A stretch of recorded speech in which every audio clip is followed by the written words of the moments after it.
I'm going to tell you the story of what I know about the Morehouse family.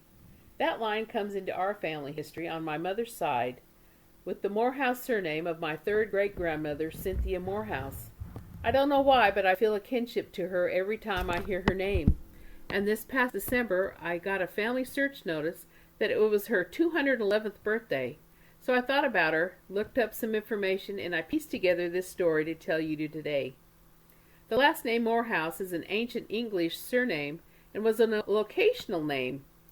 It meant the dweller at the house of the Moors, and from a resident in a small cottage or farmhouse. It originated as a Yorkshire surname. Yorkshire is an area with major moors in England, in fact hosts the North Yorkshire Moors National Park. So someone started that last name, probably living in a marshy area in the moors. According to Family Search, there are about 1,059 people that live in England with that surname, and the same number in Canada, with about 8,350 people in the United States. Thomas Morehouse, my ninth great-grandfather, was our immigrant ancestor who came to America as part of the Great Puritan Migration from 1620 to 1640. He was the son of Thomas Morehouse, my 10th great-grandfather.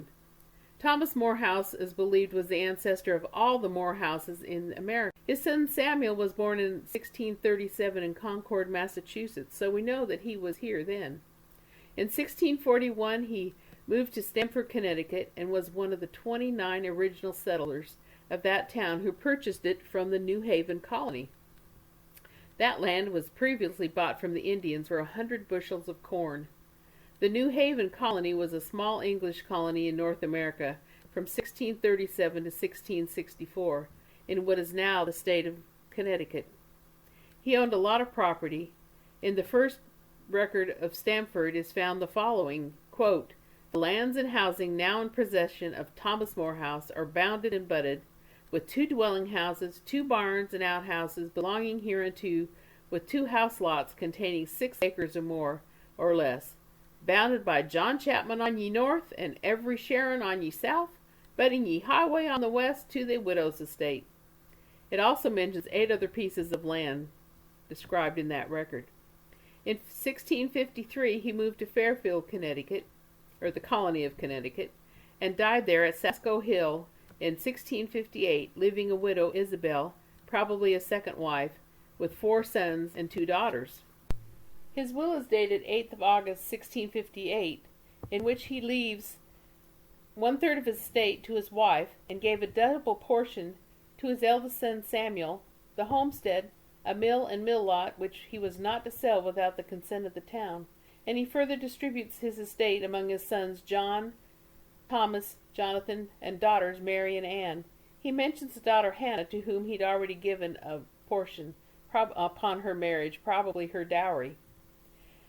Samuel, his oldest son, was born as early as 1637, and he died in 1687 in Fairfield and was buried in the old cemetery. He married Rebecca, the daughter of William and Rebecca Odell, and they had 10 children. Besides the mill and homestead, he was a surveyor and was very often one of a committee appointed by the town to act in laying out of lands and highways. He was also a lieutenant of the militia company and the first marshal or sheriff of Fairfield County. Samuel was made a freeman by the General Court in October 1664. To be a freeman meant that you were a male who was also a member of the Puritan Church and freed from being an indentured servant. Freemen were said to be free of all debts, owing nothing to anyone except to God himself. The will of Samuel bears the date 9th of December 1687 and shows at that time that he had 3 sons under 20 and 3 daughters under 18. 2 daughters had previously been provided for and were probably married. This is a picture of the tombstone taken from the old burying ground of Fairfield, Connecticut by Mrs. Kate Perry. In her book she says that this tombstone is the oldest stone in the whole ground, from the circumstance of the date, initials, and contemporary history, was erected to Samuel Morehouse, lieutenant and county marshal, from 1675 to 1687 on his death. We don't have any stories about his son Samuel, who was my 7th great-grandfather, or his son Daniel, who was my 6th great-grandfather. But Samuel had the grist mill in the area, and so they probably ran that and farmed. There is a very interesting story about a second cousin of ours, 7 times removed from me, by the name of Gershom Morehouse, who did serve in the Revolutionary Army. He was a captain in the Army and commanded a company at the Battle of White Plains, New York, and fought in October 1776. His son-in-law was a captain of the British Army, and after the battle they met under the flag of truce to confer on family matters. I thought that was such an interesting story. David's son, Thaddeus, is my 4th great-grandfather, has a story that I want to tell. Thaddeus was born in 1783 in Weston, Connecticut. In 1808, he married Sarah Wakeman. Here's an actual picture of the Wakeman home place that was built in Connecticut in the early 1700s. He left Connecticut in 1815 after being married about 5 years and having 3 daughters. He settled in a wilderness area of the country that would become the state of Illinois in 1818. When it became a state, it had a population of 34,000 people. Illinois is now the 6th most popular state in the country with almost 12.8 million people. Here's some of his story and memories that was actually written by my great-grandmother, Marthiette Colvin, in her own words, telling the story of her great-grandparents. She says, "My great-grandparents, Thaddeus and Sarah Wakeman Morehouse, came from Connecticut with their oldest child, was quite a small girl. Her name was Cynthia, born in 1810. They settled in southern Illinois and what was called the West at that time and was very thinly settled. Great-grandfather built a double log house with 2 large rooms and a porch on each side. He soon sided up the back porch, partitioned the log house, making it sleeping quarters for travelers. For he kept a tavern on one side, and the stage coaches that went from Cincinnati to St. Louis and returned would stop there for the night. They carried passengers and mail each way, and one time I remember my grandmother telling me that a very rich man and his wife and daughter traveled by stagecoach and stopped there.